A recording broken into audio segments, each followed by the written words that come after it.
LordOfLips here, coming to you live from the No channel. Before I start, please like, subscribe, share. But we are going to dive into some NBA basketball. It is the NBA playoffs. We are in the first round, the middle of the first round. And I just want to talk about a couple of games, some games coming up tonight, some games yesterday, and some of my predictions and some adjustments that teams need to make. So yesterday we had the Miami Heat versus the Boston Celtics. We had the Oklahoma City Thunder, the number 1 seed in the West, versus the number 8 seed New Orleans Pelicans, and that is without Zion Williams, who is nursing an injury. Go figure. So with those two games, I want to start with the Boston Celtics and Miami Heat. The series is tied at 1 apiece. Boston taking the first game by 20 points, and the Miami Heat taking last night's game. I think they ended up winning by 10 points. And they held on. They had control throughout the whole game. Miami set their NBA franchise records, I think, with 23 or 24 threes last night. And they were hot from the great beyond. So, you can look at it like an asterisk game, or just kind of one of those games where the team couldn't miss. However, there are some concerns that I think Boston should be aware of, and that they've been aware of, or should have been aware of, all year. And that starts with, at the top for me, it starts with their coaching, and then their star player, Jason Tatum. Starting with their coaching. I think in this situation here, when you have a Miami team without two of their top scorers, which will be Jimmy Butler, their best player, and then Terry Rozier, who they got at the trade deadline, they proceed to give up Tyler Hero. Had, I want to say, 20 plus points and 11 plus 14 assists, I believe. And Boston usually does a good job at, they stay away from a lot of double teams. They typically do not double team anybody. They play people straight up. They have a lot of great on-ball defenders, starting with Drew Holiday, who they picked up this year. Then you got Jaylen Brown, you got Derek White, you got Jason Tatum. And, there's different philosophies, because when you're double teaming, you're going to open up stuff on the back end, especially if you're double teaming perimeter players. You get two people on ball, then it creates a 3-on-2 situation on the other end. So I get that. But I would like to see them blitz a lot of the Tyler Hero pick and rolls yesterday, and get it out of Tyler Hero's hands. I would say blitz those pick and rolls when the pick and rolls don't involve Bam Adebayo. Because the reason why I say that is because Bam is such a good passer from that point forward position. So if they blitz Tyler Hero, then Bam can catch it at the free throw line, and he can make plays out of that, sort of like Draymond Green used to with the Warriors. So I think when guys like Kevin Love, who's also a good passer, but he's in his latter years, guys like Kevin Love, Jokovic, and those kind of guys are in the game, you should probably stint and blitz Tyler Hero. I would like to see them kind of put Tyler Hero's water out yesterday, but they continued to play him single coverage, along with Caleb Martin too, who got hot from beyond the arc. And if you remember from last year, he caused them a lot of problems as well. So that's kind of like an adjustment I would like to see from the Joe Mazzulla and the coaching staff. But my number one concern is Jason Tatum, and this has been my concern. I love Jason Tatum. He is a great player. He's a great two-way player, great on-ball defender, great off-ball defender, and he has a great offensive game. My issue with him is his mentality. It's his approach to these games. So if you're Jason Tatum and you're the leader of the Boston Celtics, 64-18, number 1 seed in the whole league, heavy favorites, you need to make sure that you are sending. First off, this team eliminated you last year in a Game 7. This team is without Jimmy Butler, like I mentioned earlier. They're also without Terry Rozier. You need to make a statement. These games, it would have been very, very, very good for the Boston Celtics if they blew Miami out twice. If they blew Miami out 2 times in a row, this series would have probably not made it back to Boston. because you're sending a message that we're here. Boston has now created a dogfight because Miami is so well coached. They're so well disciplined. And shout out to Eric Spoelstra, one of the most underrated coaches of all time. He is a great, great, great coach. He continues. I mean, at some point, we're going to have to discuss Eric Spoelstra's tenure in Miami because he continues to get the best out of each of his teams, regardless of who he has on the roster. Again, last year, they went to the finals and they went through a tough Eastern Conference, and a lot of their top players were out. And Jimmy Butler was laboring with injuries. He played some games, he missed some games, and he also played through some injuries. I mean, and he had some brilliant series himself, but Miami maximized their potential last year, falling short to the Denver Nuggets in the NBA Finals.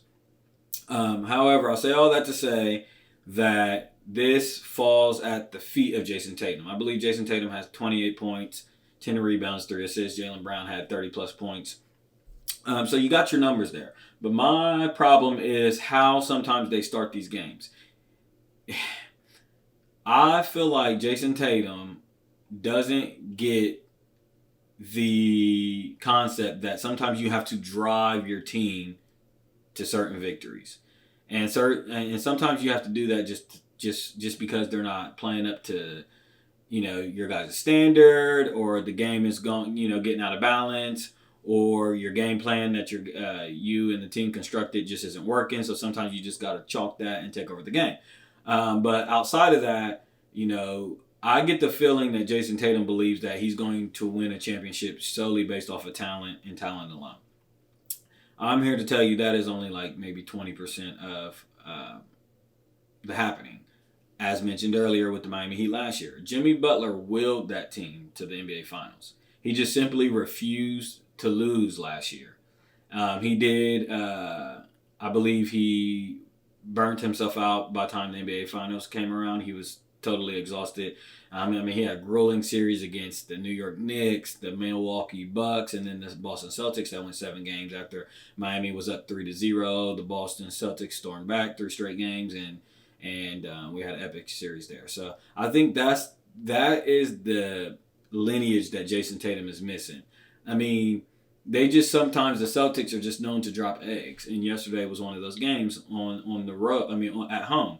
I believe they're, oh man, correct me if I'm wrong, but I believe they're like 6-10 in their last, or 4-6 in their last 10 home games is actually what it is. They're 4-6 in their last 10 home games, and that's completely unacceptable. I mean, you work hard all year to get home court advantage, and then you have games like last night.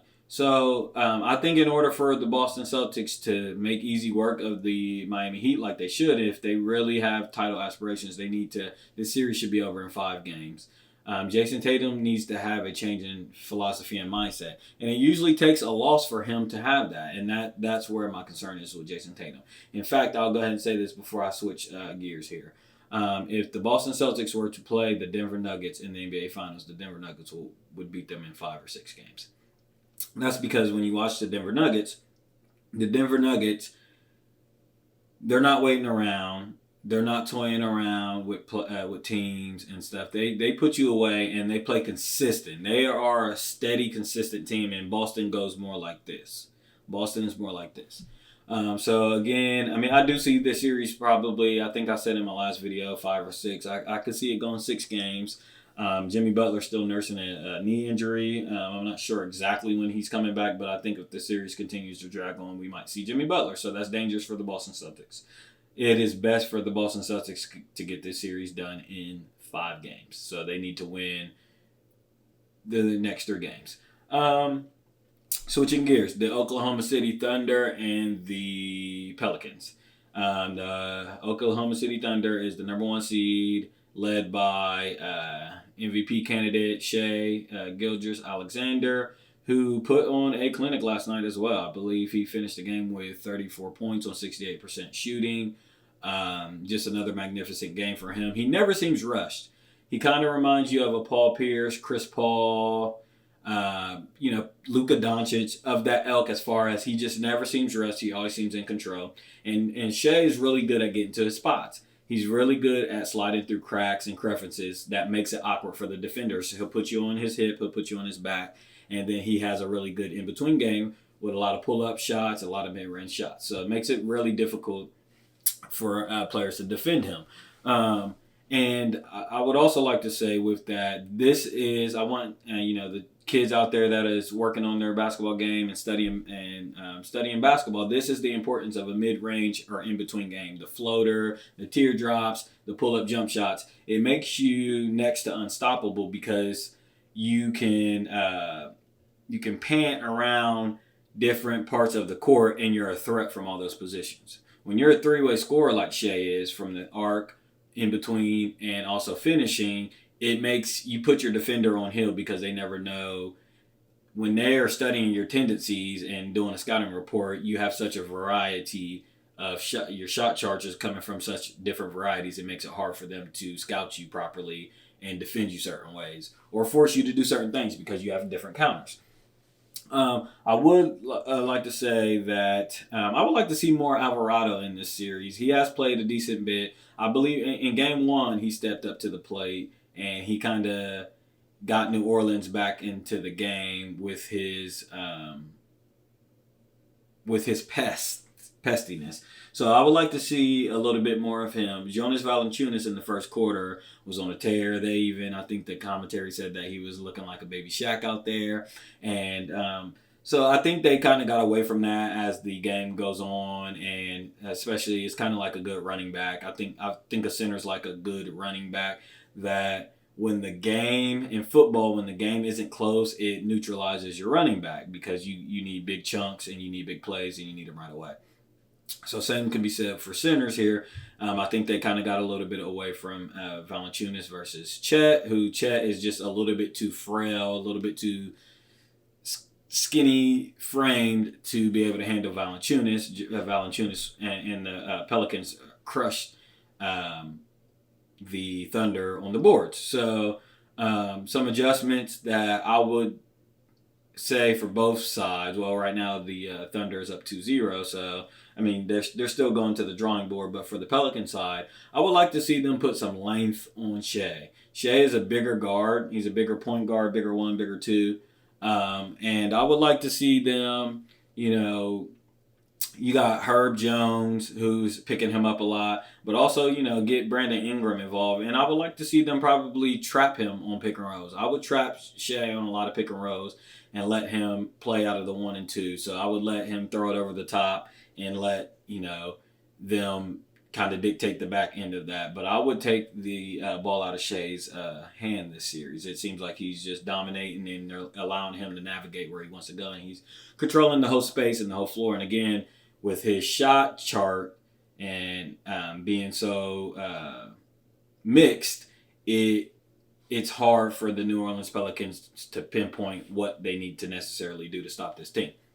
So again, I would send a stunt at him. Actually not a stunt. I would hard trap Shea and let Lou Dort and Jalen Williams and Giddey and them try to kind of beat me. That would be an adjustment I would look forward to. And when I say trap him, I would do it with Herb Jones being his main defender or Brandon Ingram. So you got to have some length in there to make it hard for these passes to go over the top.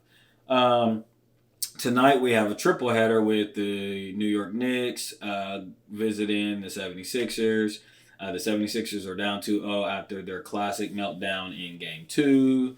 They led for most part of the game. The New York Knicks had a surge in the third quarter. The Sixers came back at the end and kind of seized control. And for the last couple minutes of the game, Tyrese Maxey was on fire. They were playing out of Embiid in the post, and everything was working good, and it looked like everything was sealed in the bag. And then, we got the last 27 seconds, I believe, of the game, and they score 8 straight points unanswered. And I think that's just unacceptable for the 76ers. I think it's funny, they had Doc Rivers last year, and a lot of, there's a lot of jokes and a lot of trolling that goes on with Doc Rivers as far as him blowing leads, which is warranted. We'll get into the Milwaukee series at some point. It's warranted. However, what is the excuse of the Philadelphia 76ers this year with Nick Nurse?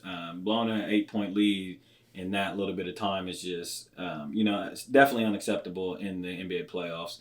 It gives you shades of the legendary Reggie Miller moment in the Garden, by the way.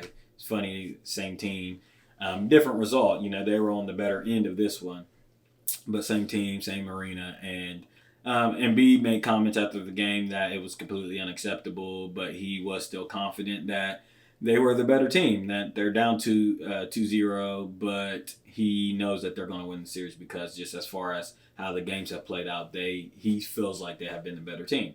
I can't necessarily disagree. When I watch these games, Philly does seem like the better team. However, New York seems like they want it more and they play with a different sense of urgency.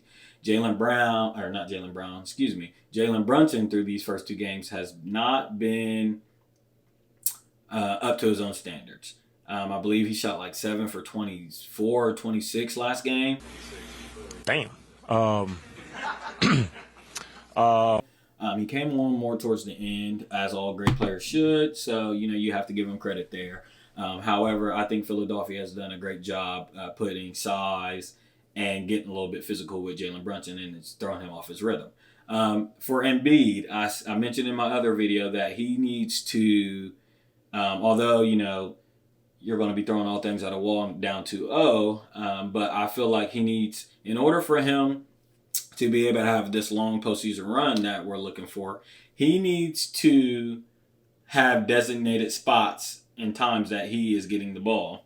And I think it's a little bit still too much guesswork with the Philadelphia 76ers. They don't really necessarily run a lot of plays. It's a lot of motion and a lot of space for Joel Embiid for him to create out of. I would like for a coach to have design plays for Joel Embiid. So that way he needs to, I said earlier that Shea's shot chart and his shot displays where he can operate from it's a large variety. I think Embiid needs to kind of limit some of himself. And it's a good thing that he can score from all different angles. But I think in order from a stamina standpoint and energy and efficiency standpoint, and just to keep him monitored and managed, especially nursing this knee injury, he needs to have dictated spots on the floor.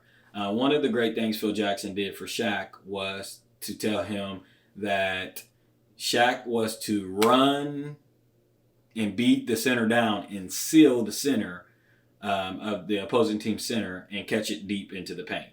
And Shaq and Embiid are a lot different as far as their abilities on offense. However, I just feel like as a big man, especially carrying around a lot of that weight, DeMarcus Cousins had some comments this week about Joel Embiid needing to slim down. I totally agree. He maybe needs to lose about 20 to 25 pounds. He's carrying around plus 300 pounds right now, which is very, very heavy, especially if you have knee injuries. I think ultimately, Embiid needs to catch the ball in the paint a lot more. He allows players to push him up to the elbows and to the wings, and he needs to fight for a position better down low, and they need to operate out of the low post, not the high post, the low post for Joel Embiid. And when they do that, I've watched a lot of videos, especially in this series. They've done it this series. The New York Knicks are forced to double team, and Joel Embiid has done a great job kicking it out to Tyrese Maxey, Kelly Oubre, and people have been hitting shots. So I think it's just a small adjustment that the Philadelphia 76ers need to do. I don't know if they will do it. I haven't seen Joel Embiid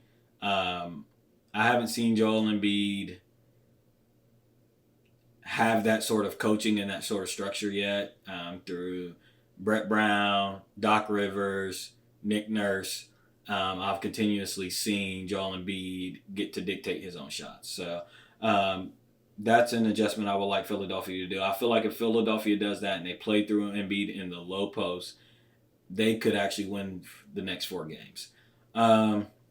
Then we have the Denver Nuggets and the Los Angeles Lakers. We are at Game 3. Another collapse was had here, but this time at the hands of the Denver Nuggets from the Los Angeles Lakers, who led by 20 points in the third quarter last game. Funny thing happened last game. And Shaq and Charles Barkley mentioned this on Inside the NBA. There was two weird things that happened that I thought was strange, and when you go back and look at the tape, it's just very strange. But during the 20-point lead, I'll start with this one. During when the Lakers was building their lead, they were playing through Anthony Davis. I think at one point he was 13 for 14 from the field. I mean, he just couldn't miss. And he was going at Jokic the whole first half. He was going at him. A lot of commentary was that he looked like the best player on the floor. I think Jokic, on the other hand, I think he had a double-double after the first quarter. He maybe had 10 points, 9 rebounds or something so like that. But at halftime, it was like Anthony Davis, 24 points, Jokic, 13 points, and like maybe 10 rebounds or so with a couple of assists. Anthony Davis finished just with like a little over 30 points, and Jokic finished with like 27 points. The Los Angeles Lakers, as they got their lead, decided to go away from Anthony Davis. They proceeded to go away from Anthony Davis. LeBron did get hot a little bit in the fourth quarter, but they weren't able to create shots in the third quarter. And they kept going away from Anthony Davis, and this is my beef with Anthony Davis. He made comments after the game, but you have to be able to rectify that during the game. There's no way that you're as great as you are, and Anthony Davis is great. He's just very inconsistent, and I think he lacks the mentality that you need in order to be next level great. A lot of people compare him to Tim Duncan and things of that nature. Tim Duncan operated in a different space. He really didn't need to say much, but he had really great coaching, really structured system, and he played out of that system. With Anthony Davis's case, there's no way that I go 13 for 14 and I am dominating the center on the other end and we create this lead. And then as the game continues to wind down and it gets closer and closer, they're still going away from you more and more and more and more and more. It doesn't make sense. We got this 20-point lead through playing through me. We needed to continue to play through me. Not to mention, like I said earlier with Joel Embiid,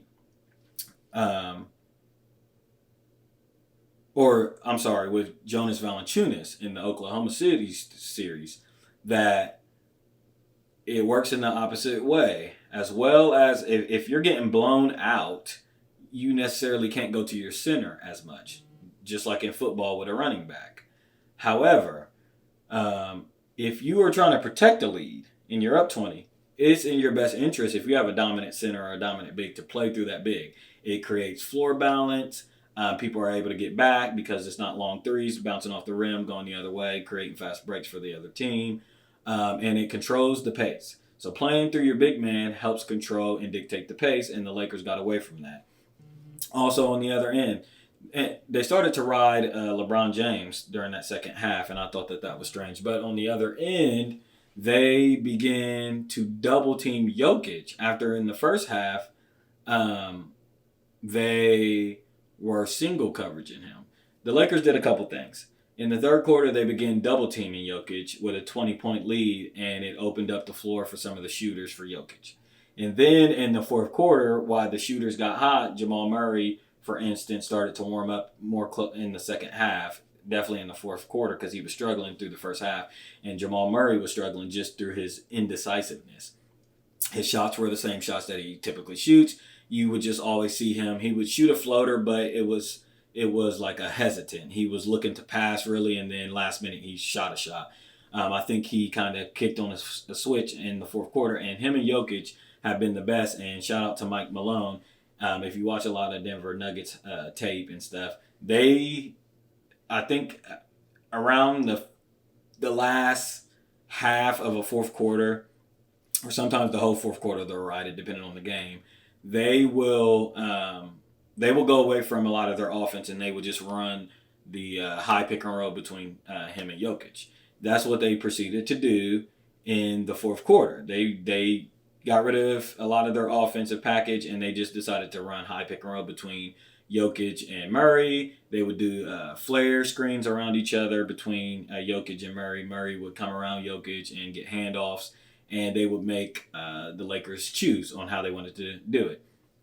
Also, once the other players on the Nuggets started to get hot a little bit, I noticed that there was a few plays in the fourth quarter where Anthony Davis was caught one-on-one with Jokic, and it was just barbecue chicken.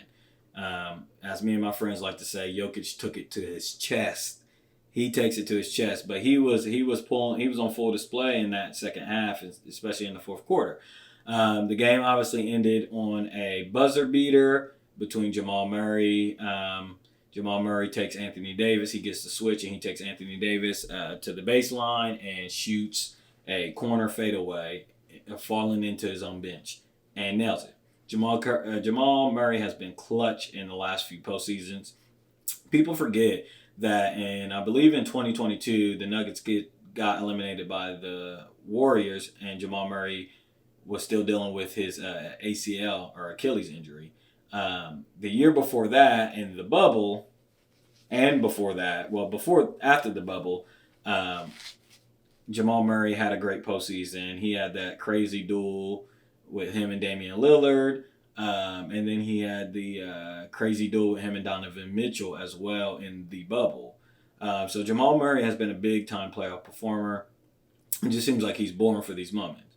On the Lakers end of it, LeBron James gets an open shot with 11 seconds to go. A lot of people say there were 16 seconds, when he shot the shot. There was 11 seconds on the shot clock. A lot of people say it was a stupid shot because he gave Denver too much time. You cannot turn a shot down like that. And it's just really fickle because if LeBron James makes that shot, we're having a whole different conversation. He's the GOAT. He's the greatest player of all time. Shannon Sharp's coming on ESPN First Take with the GOAT head on. It's just a whole different conversation. So I didn't have a problem with the shot. We joke about it. LeBron missed another shot. I really didn't have a problem with the miss. He had a great fourth quarter. He kept the Lakers afloat a lot of the fourth quarter. He had some and ones. He had some great defensive plays. He was in the passing lane. He made a few great defensive plays earlier in the game with a couple blocks, but late in that game he had a few where he jumped the lanes and took it down the other end and scored. So I didn't have a problem with that. I just had a problem with the Lakers' second half execution and where they were going in their game plan. I thought it was very silly to go away from Anthony Davis, who was the hot hand. We got switching gears here. We got the Indiana Pacers and the. Let me make sure that this is the other game tonight. We have the Indiana Pacers.